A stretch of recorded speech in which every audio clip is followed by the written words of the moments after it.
நிமிஷப்பா. ஏண்டா கந்து வெட்டி கோய்ந்தா, நான் என்னமோ உன்னை பெரிய ரவுடியில நினைச்சேன். ஒரே அடியில பொசுக்குன்னு போயிட்ட. சரி சரி, இனிமேல் இந்த மாதிரி எல்லாம் பண்ணப்படாது. கூட இருக்க பசங்களை எல்லாம் கூட்டி வந்து என் பேக்கரியில வேலைக்கு சிறப்பாரு. ரேஸ்கல்ஸ். ஹலோ, அண்ணன் வீரபாகு பேசும்போது அங்கடா பேச்சு உனக்கு? அது ஒண்ணும் இல்ல மாப்பிள, தனியா ஒரு அல்லக்கை வந்து மாட்டிச்சு. தனியாவா? சிவா எவ்வளவு அடிச்சாலும் தாங்க உங்களுக்கு. அடிச்ச நீ வரியா? என்னது பிஸியா இருக்கியா? சரி, நான் அடிச்சு அனுப்பிச்சு விடுறேன், நீ பாத்துக்கா. அனுப்பிச்சு விடுறியா? ஏண்டா கோயந்தா, என்னடா ரம்ஜானுக்கு பிரியாணி அனுப்புற மாதிரி சொல்ற? எத்தனை பேர் உங்களை அடிச்சாங்க? முதல்ல ஒரு 3-4 பேர் தான் அடிச்சானுங்க. அடிச்சுக்கிட்டே இருக்கும்போது ஒருத்தன் இன்னொருத்தனுக்கு போன் பண்ணி பிரியா இருந்தா வாடா மச்சான், ஒருத்தன் சிக்கி இருக்கான்னு சொன்னான்.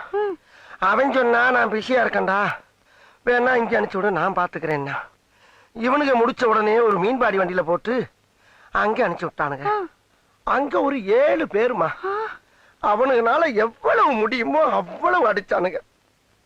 அடிச்சிட்டு ஒரு ஆட்டோல ஏத்தி விட்டானுங்க. சரி, நம்ம வீட்டுக்கு தான் அனுப்புறானுங்களோன்னு நம்பி ஏறி உட்காந்து அது நேர இன்னொரு தடவை இருக்க மூத்திர சந்துக்கு போச்சு. அந்த மூத்திர சந்துக்குள்ள 11 பேருமா. 3 மணி நேரம் மூச்சு திணற திணற அடிச்சானுங்க.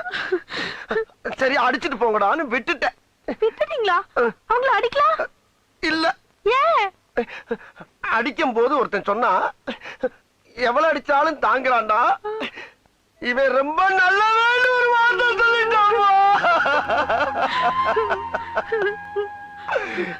நானும் பழிக்காத மாதிரியே எவ்வளவு நேரம் நான் அடிக்கிறது.